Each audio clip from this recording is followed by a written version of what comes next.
Bonjour à tous et bienvenue dans cette nouvelle vidéo d'actualité cyclisme. Aujourd'hui, on va s'intéresser au Belge Remco Evenepoel qui fait figure de grand favori au départ de ce Tour d'Italie 2023. Bravo mon petit, bravo. Tu en rêvais et tu l'as fait. Et de quelle manière? Après une année 2022 incroyable pour lui en remportant un monument, Liège-Bastogne-Liège, un grand tour, la Vuelta ou encore une course mythique, les championnats du monde, le jeune Belge a annoncé qu'il privilégiera le Giro au Tour de France pour la saison 2023. Après avoir officialisé sa participation au prochain Tour d'Italie en étant présenté comme le grand favori de ce Giro 2023, après avoir notamment remporté son premier grand tour à 22 ans, le Tour d'Espagne, durant 3 semaines, il était à la lutte face à des garçons comme Enric Mas, Juan Ayuso, Carlos Rodriguez ou encore Miguel Angel Lopez pour la conquête de ce maillot rouge, lui qui n'a jamais véritablement craqué sur ce Tour d'Espagne 2022 et a prouvé à tout le monde qu'il était capable de gérer son effort sur une course de plusieurs jours.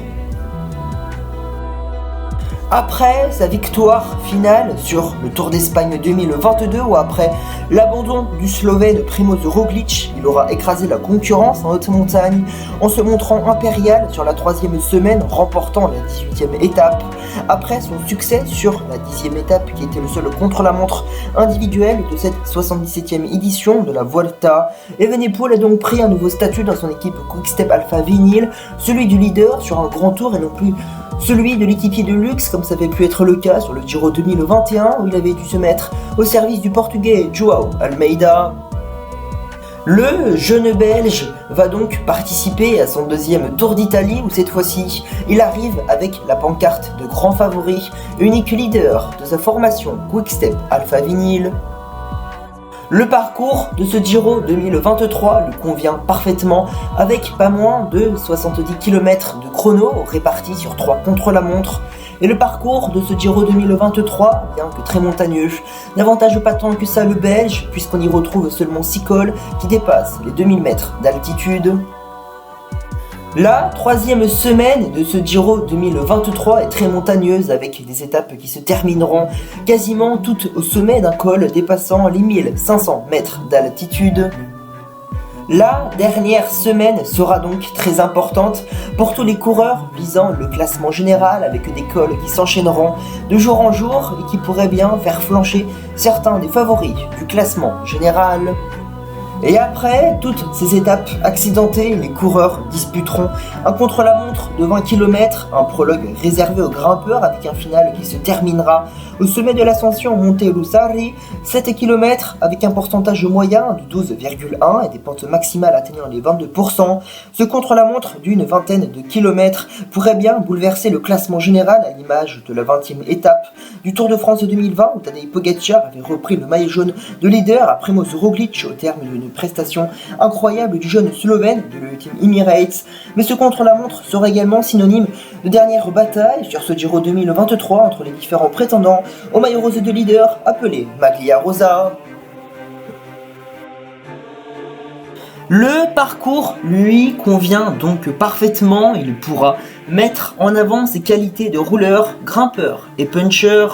Mais il pourra également compter sur des garçons comme Louis Verweyck, qui aura été une grande aide pour lui sur le Tour d'Espagne 2022 en haute montagne, mais également on pourrait retrouver à ses côtés des excellents grimpeurs tels que Maury Van Sevenant, Hélène Von Holleder, Mauro Schmid ou encore l'italien Fausto Masnada, et puis il pourra peut-être compter sur des hommes d'expérience comme un Julian Alaphilippe, un Mattia Cataneo ou même, pourquoi pas, un Mark Cavendish.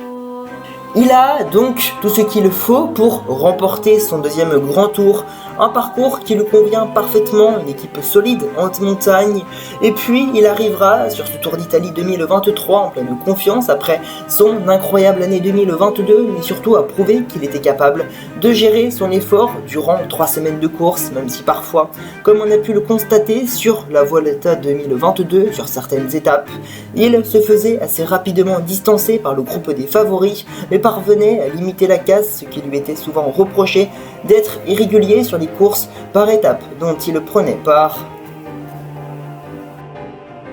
Et c'est un garçon qui sait gérer la pression comme on a pu le voir Sur les championnats du monde où il arrivait parmi les possibles prétendants au maillot arc-en-ciel, eh bien on peut dire qu'il n'a pas déçu les Belges en le ramenant à la maison après un numéro en solitaire à la manière Remco Evenepoel. Mais pour ce Giro 2023, il aura de sérieux prétendants pour la victoire finale avec des garçons tels que le champion en titre Jay Hindley, mais bien que le volume probable de contre-la-montre au Giro pourrait encore le pousser à envisager un début de Tour de France 2023. Lui, Primož Roglič, semble être un candidat de choix pour la course, mais tout dépendra si son équipe Jumbo-Visma estime avoir besoin de lui comme police d'assurance aux côtés de Jonas Vingegaard au Tour de France en juillet. Si Egan Bernal retrouve sa pleine forme en 2023, on peut imaginer que son équipe Ineos Grenadier portera toute son attention sur le Tour et donc Geraint Thomas, un homme qui a des affaires inachevées au Giro qui pourrait bien être tenté.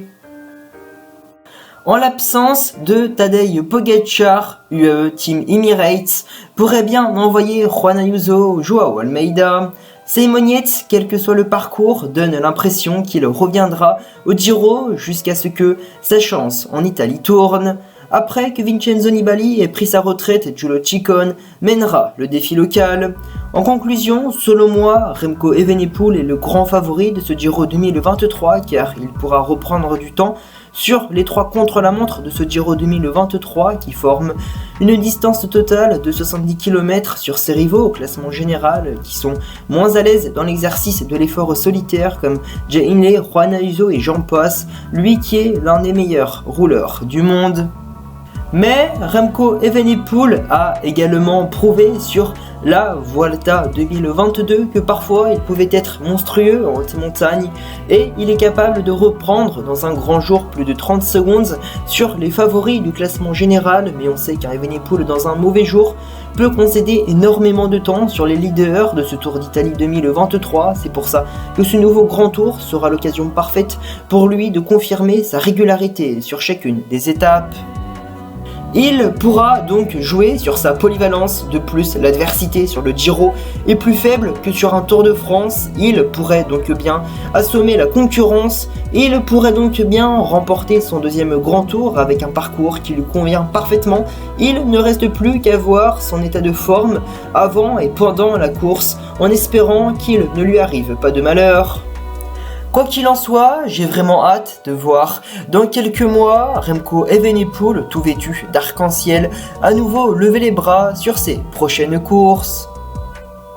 Voilà, c'est la fin de cette vidéo, j'espère qu'elle vous aura plu. Si c'est le cas, comme d'habitude, pense au pouce bleu et à l'abonnement. Et n'hésitez pas, vous aussi, à me donner votre avis dans l'espace commentaire. Si vous aussi, vous faites Remco Evenepoel comme votre grand favori de ce Giro 2023. Sur ce, moi je vous donne rendez-vous la semaine prochaine pour une nouvelle vidéo. Allez, salut!